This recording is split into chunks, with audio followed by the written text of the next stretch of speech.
Salam Patunggilan, Bapak, Ibu, Saudara, dan adik-adik.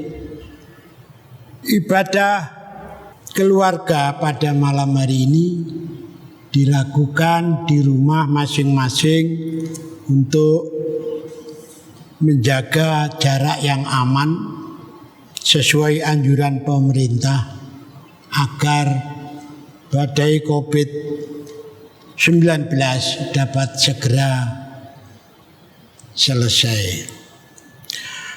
Pada saat yang indah ini, marilah ibadah keluarga kita awali dengan mengambil saat teduh. Ibadah keluarga pada saat ini kami lakukan hanya di dalam kasih Tuhan Allah yang kasih setianya senantiasa dilimpahkan kepada kami semua yang sempat hadir dalam ibadah keluarga di rumah keluarga masing-masing. Amin. Mari kita memuji Tuhan dengan Kidung Jemaat 17 ayat 1. Tuhan Allah hadir.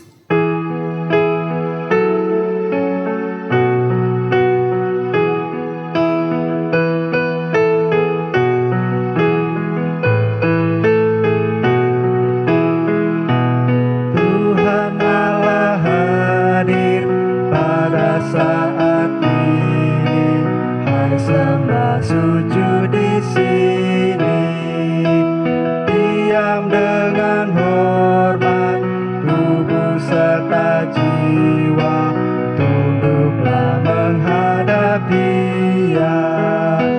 Marilah umatnya, hatimu serahkan dalam kerendahan. Bapak, Ibu, dan Saudara yang dikasihi Tuhan, marilah sebelum kita membaca perikop bacaan kita pada saat ini, kita berdoa terlebih dahulu. Tuhan kami yang bersemayam di kerajaan surga yang mulia, kami sekelompok kecil warga Gereja Kristen Jawi Wetan Pasuruan menghadap kehadirat-Mu di rumah kami masing-masing untuk mengucapkan syukur dan terima kasih atas segala penyertaan-Mu sejak kami bangun pagi sampai petang malam hari ini. Engkau senantiasa menyertai sehingga kami sekeluarga dapat melakukan ibadah keluarga pada saat ini. Hadirlah ya Tuhan pada kesempatan ini agar hamba-Mu yang melayani dapat melakukannya sesuai dengan kehendak-Mu. Demikian juga warga jemaat yang dapat hadir dan bersekutu dalam ibadah keluarga ini dapat mengerti apa yang akan menjadi kehendak Tuhan melalui firman-Mu. Hadirlah awal, tengah, dan akhir ibadah keluarga ini. Sebelum kami membaca Alkitab, semuanya ini kami serahkan kepadamu di dalam nama Tuhan kami Yesus Kristus. Amin. Bapak, Ibu, dan Saudara yang dikasihi Tuhan, perikop bacaan kita pada saat ini diambil dari Kejadian 6 ayat 5 sampai 22 yang demikian. Ketika dilihat Tuhan bahwa kejahatan manusia besar di bumi dan bahwa segala kecenderungan hatinya selalu membuahkan kejahatan semata-mata, maka menyesallah Tuhan bahwa Ia telah menjadikan manusia di bumi dan hal itu memilukan hatinya. Berfirmanlah Tuhan, Aku akan menghapuskan manusia yang telah Kuciptakan itu dari muka bumi, baik manusia maupun hewan, dan binatang-binatang melata, dan burung-burung di udara. Sebab aku menyesal bahwa aku telah menjadikan mereka. Tetapi Nuh mendapat kasih karunia di mata Tuhan. Inilah riwayat Nuh. Nuh adalah seorang yang benar dan tidak bercela di antara orang-orang sejamannya, dan Nuh itu hidup bergaul dengan Allah. Nuh memperanakkan 3 orang anak laki-laki, Sem, Ham, dan Yafet. Adapun bumi itu telah rusak di hadapan Allah dan penuh dengan kekerasan. Allah menilik bumi itu, dan sungguhlah rusak benar, sebab semua manusia menjalankan hidup yang rusak di muka bumi. Berfirmanlah Allah kepada Nuh, Aku telah memutuskan untuk mengakhiri hidup segala makhluk, sebab bumi telah penuh dengan kekerasan oleh mereka.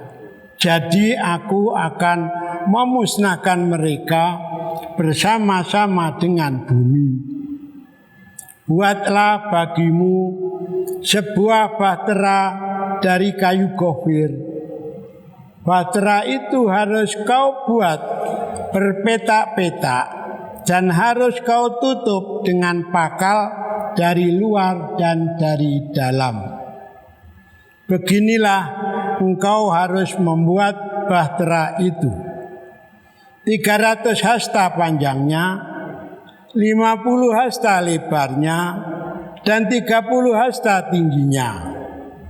Buatlah atap pada bahtera itu, dan selesaikanlah bahtera itu sampai sehasta dari atas, dan pasanglah pintunya pada lambungnya.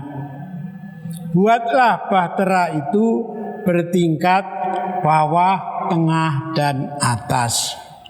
Sebab sesungguhnya aku akan mendatangkan air bah meliputi bumi untuk memusnahkan segala yang hidup dan bernyawa di kolong langit. Segala yang ada di bumi akan mati binasa. Tetapi dengan engkau aku akan mengadakan perjanjianku, dan engkau akan masuk ke dalam bahtera itu, engkau bersama-sama dengan anak-anakmu dan istrimu dan istri anak-anakmu. Dan dari segala yang hidup, dari segala makhluk, dari semuanya haruslah engkau bawa 1 pasang ke dalam bahtera itu, supaya terpelihara hidupnya bersama-sama dengan engkau. Jantan dan betina harus kau bawa. Dari segala jenis burung dan dari segala jenis hewan, dari segala jenis binatang melata di muka bumi, dari semuanya itu harus datang 1 pasang kepadamu, supaya terpelihara hidupnya. Dan engkau bawalah bagimu segala apa yang dapat dimakan, kumpulkanlah itu padamu untuk menjadi makanan bagimu dan bagi mereka. Lalu Nuh melakukan semuanya itu tepat seperti yang diperintahkan Allah kepadanya, demikianlah dilakukannya. Amin. Berbahagialah semua orang yang membaca, mendengar, dan melakukan kesemuanya di dalam hidup sehari-hari. Amin.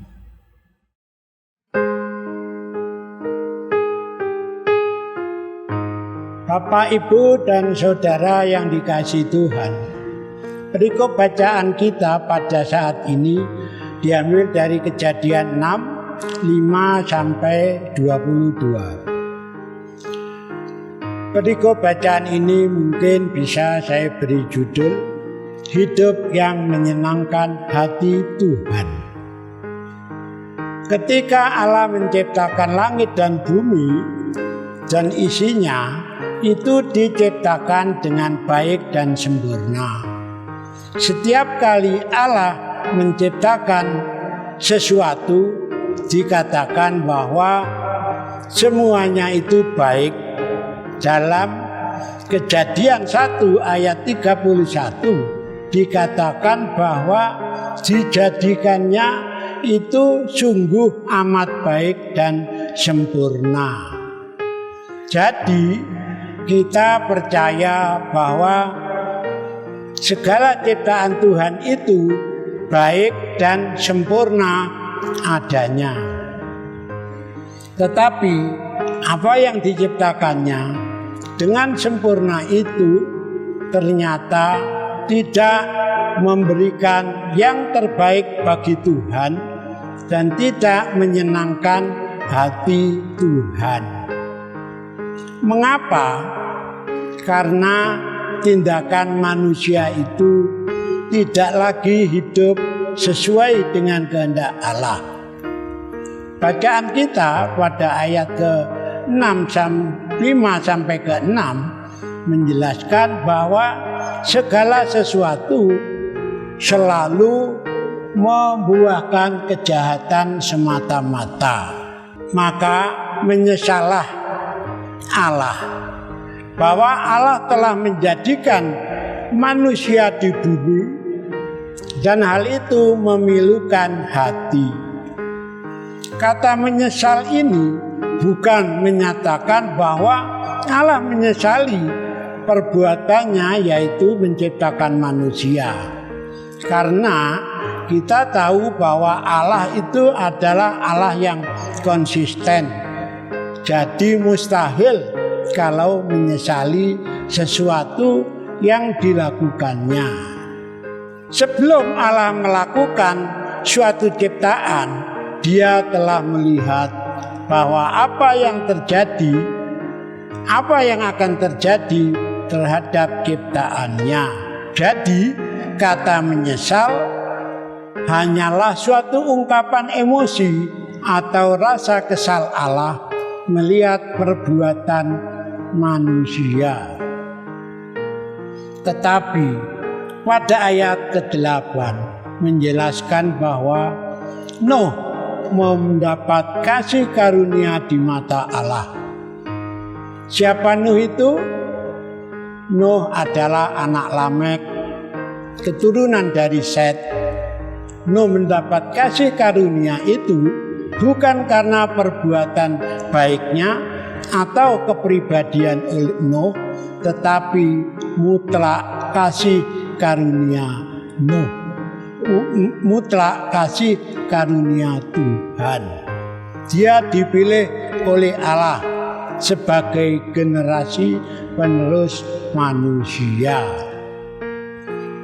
Jadi Nuh dapat keistimewaan di mata Allah.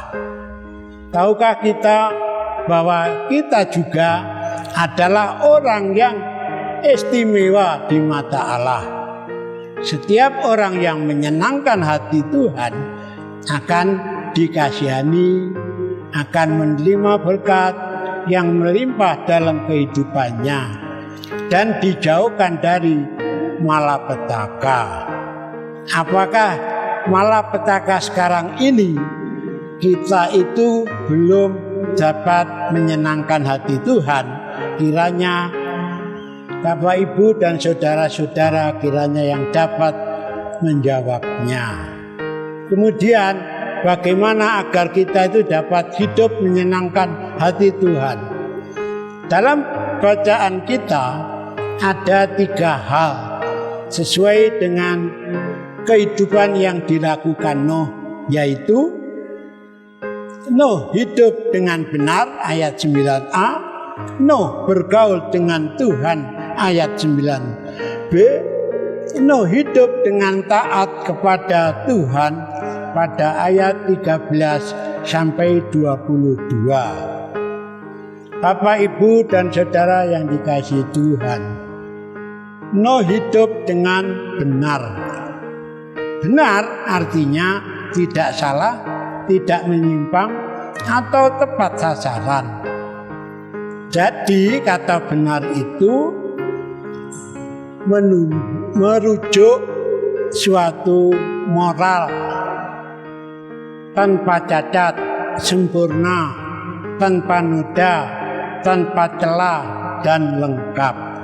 Banyak penulis yang mengatakan, yang menceritakan tentang kehidupan Nuh, bahwa Nuh hidup benar karena Nuh melakukan kehendak Allah dengan tulus hati. Nuh memiliki kehidupan tidak menyimpang dari sasaran, dan Nuh hidup sesuai kehendak Allah. Nuh adalah orang yang adil dan dibenarkan di hadapan Allah. Pada zamannya Nuh saat itu, manusia itu hanya hidup memilukan hati Tuhan karena kejahatannya. Tetapi Nuh berbeda dengan mereka. Itu Nuh hidup dengan benar dan tidak bercela di antara orang-orang sesamanya. Di hadapan Allah, Nuh tidak hanya hidup benar, tetapi Nuh memiliki hubungan yang baik dan benar dengan sesamanya. Sebab orang yang memiliki hubungan yang benar dengan Allah pasti memiliki hubungan yang baik dengan sesama. Dalam ayat 8 dikatakan bahwa Nuh dapat hidup benar bukan karena kekuatan dan hikmahnya sendiri, tetapi karena kasih karunia Allah bekerja dalam kehidupannya, sehingga Nuh tidak bertindak dan hidup seperti orang-orang lain yang hanya bisa melakukan kejahatan dan memilukan hati Allah. Nuh selalu berbuat benar. Nuh tidak ditimpa oleh bencana apapun, tetapi orang-orang fasik senantiasa celaka, sesuai Amsal 12 ayat 21. Dengan kasih karunia Allah, Nuh hidup benar dan menyenangkan hati Tuhan. Di sini saya yakin bahwa kita mampu melakukannya semuanya itu jika kita hidup dalam pimpinan Roh Kudus. Sebab Dialah yang menuntun kita hidup benar dan menyenangkan hati Tuhan. Yang kedua, Nuh hidup bergaul dengan Tuhan. Kata bergaul artinya berbaul, bergumul, berjalan bersama dengan Allah. Jadi Nuh berjalan bersama dengan Allah karena memiliki hubungan yang intim dengan Allah. Dalam ayat 12 dikatakan bahwa adapun Allah menilai bumi itu sungguh rusak, sebab manusia menjalankan hidup yang rusak di bumi. Kata rusak berarti jahat, bejat, busuk, dan curang.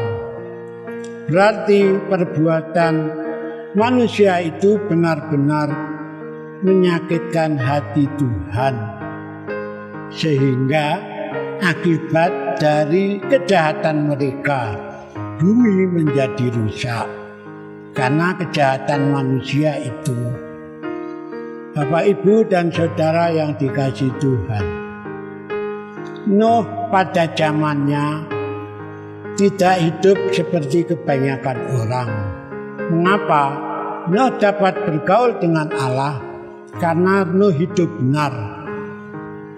dan menghargai anugerah Allah. Orang yang hidup bergaul dengan Allah memiliki kehidupan berbeda dengan orang yang tidak kenal Allah. Sebab orang yang mengenal Allah akan berusaha menyenangkan hati Tuhan.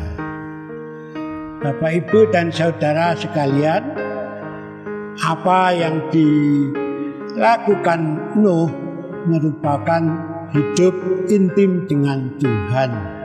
Bapak, Ibu, dan saudara yang dikasihi Tuhan, ada ayat dalam Alkitab yang memberikan perintah bagi kita bahwa jika kita bergaul dengan orang baik, hikmat, kita akan ikut baik dan berhikmat serta bijak.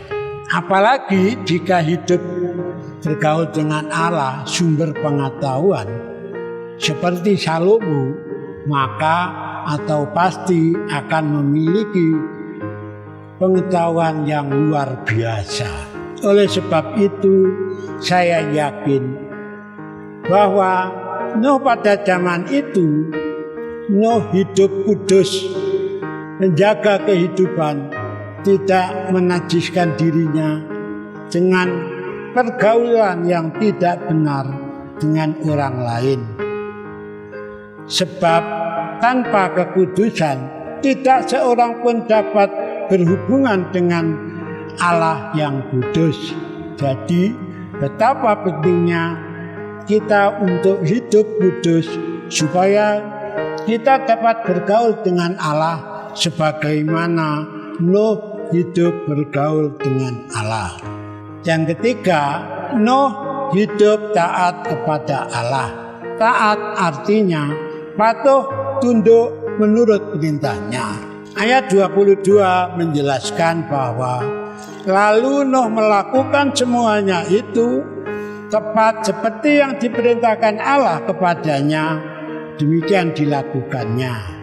Bapak, Ibu, dan saudara yang dikasihi Tuhan, ayat selanjutnya yaitu 14 sampai 21 menjelaskan tentang perintah Allah kepada Nuh untuk membuat bahtera atau perahu dengan ukuran panjang 300 hasta, lebar 50 hasta, dan tinggi 30 hasta.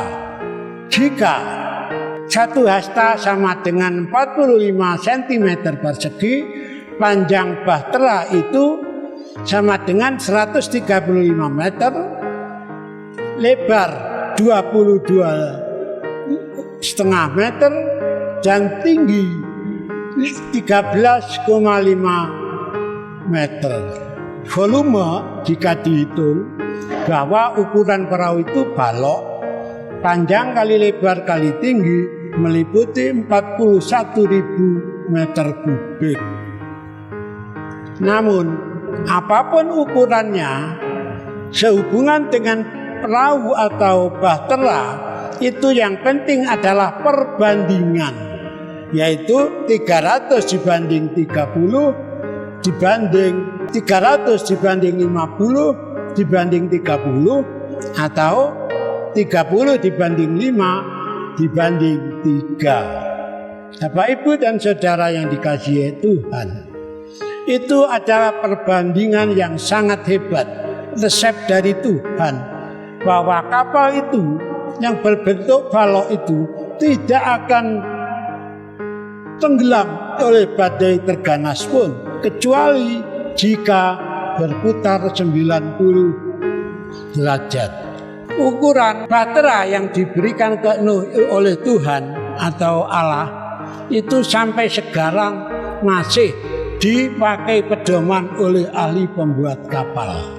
Jadi Nuh melakukannya apa yang Tuhan perintahkan, sehingga dikatakan bahwa Nuh adalah taat tanpa menanyakan segala sesuatunya, dan yakin dan percaya bahwa ukuran adalah benar, sehingga Nuh membuatnya sesuai dengan yang diberikan oleh Tuhan. Dapat kita simpulkan bahwa Pelajaran yang dapat kita ambil dan kita teladani dari Nuh yaitu Nuh tidak mencari alasan untuk menolak perintah Allah. Nuh tidak bersungut-sungut tanpa bertanya minta penjelasan. Nuh tekun dalam mengerjakan perintah Allah sesuai tunduk kepada Allah. Bapak, Ibu, dan Saudara yang dikasihi Tuhan, semoga kita dapat melakukan teladan yang dibuat oleh Nuh itu dalam kehidupan kita sehari-hari. Dalam kehidupan kita, yaitu tidak mencari alasan menolak, tidak bersungut-sungut melakukan perintah Allah, dan Nuh mengerjakan dengan senang hati. Kiranya Tuhan memberkati. Amin. Mari kita respon firman Tuhan tadi dengan bernyanyi Kidung Jemaat 370 bait pertama sambil menghimpun persembahan.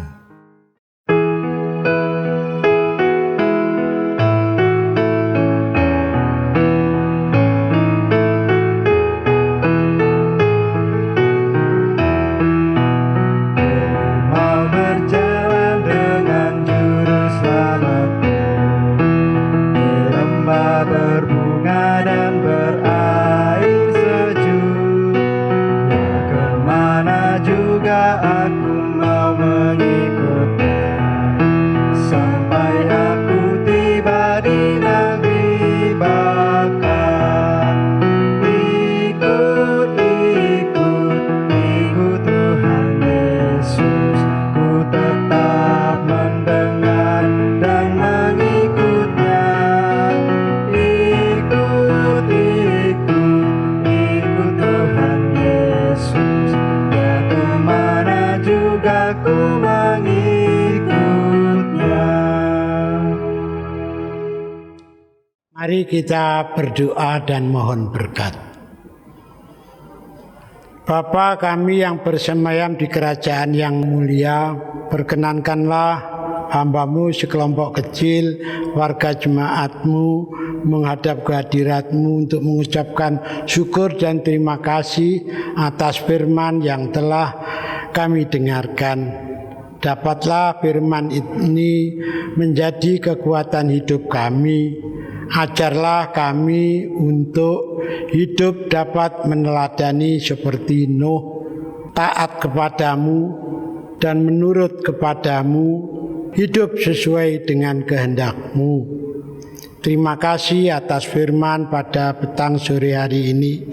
Kiranya dapat menjadi kekuatan hidup kami masing-masing. Pada kesempatan yang indah ini, kami berdoa untuk seluruh jemaat-Mu. Kiranya Tuhan senantiasa menyertai jemaat-Mu dalam keadaan apapun, khususnya pada kondisi wabah COVID-19 ini. Campur tanganlah ya Tuhan pada keadaan ini. Hanya Engkaulah yang dapat menyelesaikan seluruh pandemi corona ini. Kami yakin dan percaya. Tuhan, pada kesempatan ini kami juga berdoa untuk seluruh warga jemaat-Mu, baik yang tua, muda maupun anak-anak. Tentunya tidak lepas dari pergumulan hidupnya. Apapun macam pergumulannya, kiranya Tuhan senantiasa meringankan. Karena kami yakin dan percaya bahwa hanya Tuhanlah yang dapat meringankan seluruh beban pergumulan hidup kami. Sertailah kehidupan kami sehari-hari, agar kami dapat sesuai dengan kehendak-Mu dalam kehidupan kami sehari-hari. Kami sebagai orang tua tidak lepas dari kesalahan dalam mendidik anak. Demikian juga anak-anak kepada orang tua. Kami berdoa kepada seluruh anak jemaat-Mu khususnya pemuda-pemuda Gereja Kristen Jawi Wetan. Sertailah segala kehidupannya, yang bekerja Engkau sertai dalam pekerjaannya, yang masih belajar Engkau sertai dalam belajarnya, agar dapat belajar dengan baik dan dapat mencapai hasil yang prima. Kesemuanya itu hanya kami landaskan kepadamu ya Tuhan. Pada kesempatan yang indah ini, kami juga mempersembahkan persembahan yang semua persembahan ini juga berasal darimu. Hanya sebagian kecil kami kembalikan untuk persembahan demi kemuliaan namamu. Penatua Diaken yang mempunyai tugas untuk mengelola, kiranya Tuhan sertai agar dapat dikelola dengan baik dan benar seluruh persembahan kami ini. Pada kesempatan yang indah ini pula kami berdoa untuk bangsa dan negara Republik Indonesia tercinta. Sertailah pimpinan pusat sampai ke daerah, khususnya dalam menghadapi wabah COVID-19 ini. Semua upaya dikerahkannya, apapun usaha tanpa penyertaan-Mu adalah sia-sia, sehingga kami mengharap Engkau turut campur tangan dalam pemerintahan kami. Tuhan, dalam kehidupan kami sehari-hari, kiranya kami dapat saling memaafkan apabila ada saudara-saudara kami yang bersalah kepada kami. Demikian juga kami memaafkan seluruh saudara-saudara kami yang berbuat salah kepada kami, khususnya pada bulan ini, bulan Ramadan. Tetangga kanan kiri kami banyak yang melakukan ibadah puasa. Sertailah agar mereka dapat melakukan ibadah puasanya dengan baik. Sekali lagi Tuhan, kami mohon apabila ada hal-hal yang kurang berkenan selama kami mengadakan ibadah keluarga pada saat ini, kiranya Tuhan senantiasa menyempurnakan. Pada kesempatan ini kami mohon berkat kepadamu, karena kasih karunia dan damai sejahtera kiranya ada pada seluruh warga jemaat GKJW Pasuruan saat ini sampai selama-lamanya. Amin.